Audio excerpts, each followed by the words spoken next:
یہ محفل اپنے آپ کی پہچان کی محفل ہے، یہ محفل اپنی آخرت کے احتساب کی محفل ہے۔ احساس تو کرو، آج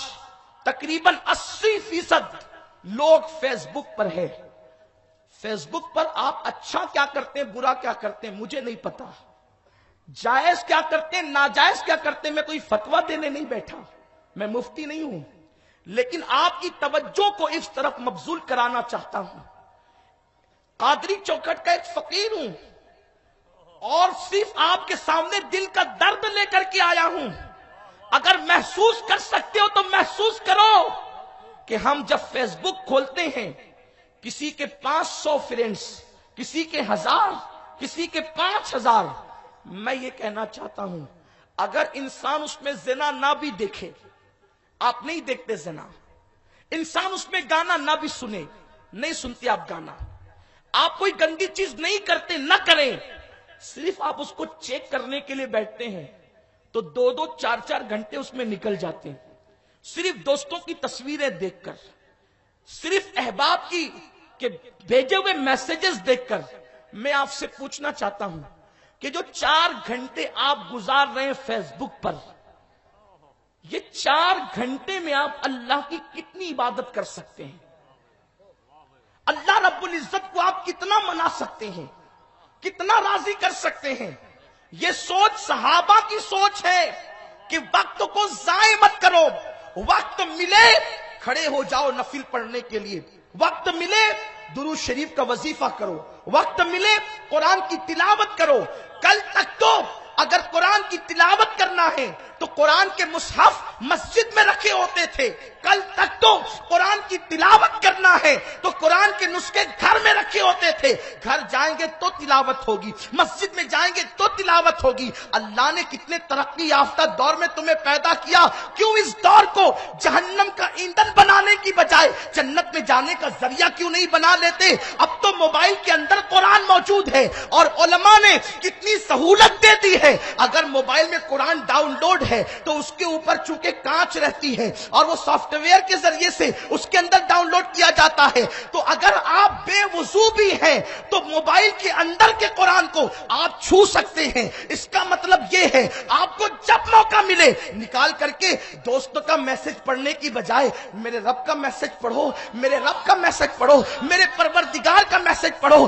اور قرآن ترجمے کے ساتھ پڑھو۔ اور نادانوں سوچو تو صحیح، ہمارے بزرگوں کا کتنا احسان ہے ہم پر کہ امام اہل سنت نے اردو زبان کا سب سے صحیح ترین ترجمہ ایمان عشق رسول میں بھرپور ہمیں عطا کر دیا ہے۔ اگر ہم اس کو پڑھیں گے، قرآن وہ کتاب ہے جو انسان کو اللہ سے قریب کر دیتی ہے۔ مولا کائنات شیر خدا علی المرتضیٰ کہتے ہیں میں جب چاہتا ہوں کہ اللہ سے باتیں کروں تو میں نماز پڑھنے کے لیے کھڑا ہو جاتا ہوں، اور جب چاہتا ہوں اللہ مجھ سے باتیں کریں تو میں قرآن پڑھنا شروع کر دیتا ہوں۔ میرے آقا علیہ السلام کے پیارے دیوانوں، آؤ ہم فیس بک لے کر بیٹھتے ہیں۔ اچھا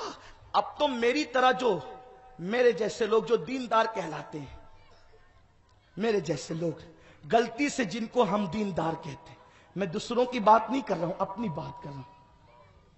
ہمیں جو دیندار لوگ، وہ لوگ بھی ایک ایک وقت میں 500 واٹ سے پاتے ہیں، چیک کیے بغیر تو چین نہیں پڑتا۔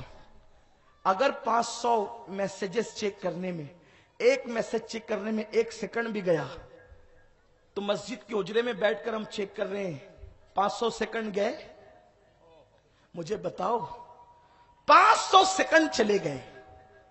کوئی ہم نے گناہ نہیں کیا، ہم تو سوچتے کوئی گناہ نہیں کیا۔ وقت کا ضائع کرنے سے بڑھ کر کون سا گناہ ہو سکتا ہے؟ وقت کا ضیاع، وقت کو ضائع کرنا، ہم وقت ضائع کر رہے ہیں۔ میں یہ نہیں کہتا واٹس ایپ حرام ہے، فیس بک حرام، یہ نہیں کہتا، لیکن ہم ضرورت کی کریں نا، ضرورت کے مطابق کریں۔ میں نے کل کی محفل میں کہا تھا کہ ہم سوشل میڈیا کو بیت الخلاء کی طرح رکھیں، جیسے بیت الخلاء میں انسان اپنی ضرورت کے مطابق بیٹھتا ہے، پاگل بھی ہوگا نا تو ضرورت ختم ہونے کے بعد وہ اندر نہیں بیٹھتا۔ اور ہم کتنے بڑے پاگل ہیں کہ اس کو ہم نے اپنے اوپر مسلط کر لیا ہے، اور رند کے رند رہے ہاتھ سے جنت بھی نہ کہیں، یہ حال ہے اپنا۔ ہم 500 سیکنڈ، 1000 سیکنڈ ضائع کر رہے ہیں، لیکن پتا ہے جب زندگی کا چراغ گل ہوگا تو انسان تیرا جنازہ اٹھانے والے تجھ پر رو رہے ہوں گے اور تو اپنے آپ پر رو رہا ہوگا۔ اللہ کے حبیب غیب دا نبی صلی اللہ علیہ وسلم فرماتے ہیں جب کسی کا جنازہ اٹھتا ہے تو لوگ اس کی محبت میں رو رہے ہوتے ہیں، لیکن وہ کہتا ہے مجھ پہ رونے والوں اپنے آپ پر رو لو، میں تمہیں وصیت کرتا ہوں۔ میت کہتی ہے، جنازہ کہتا ہے میں تمہیں وصیت کرتا ہوں کہ مجھے دنیا نے دھوکہ دیا، تم کو دنیا دھوکہ نہ دے، تم کو دنیا اپنے فریب میں مبتلا نہ کرے۔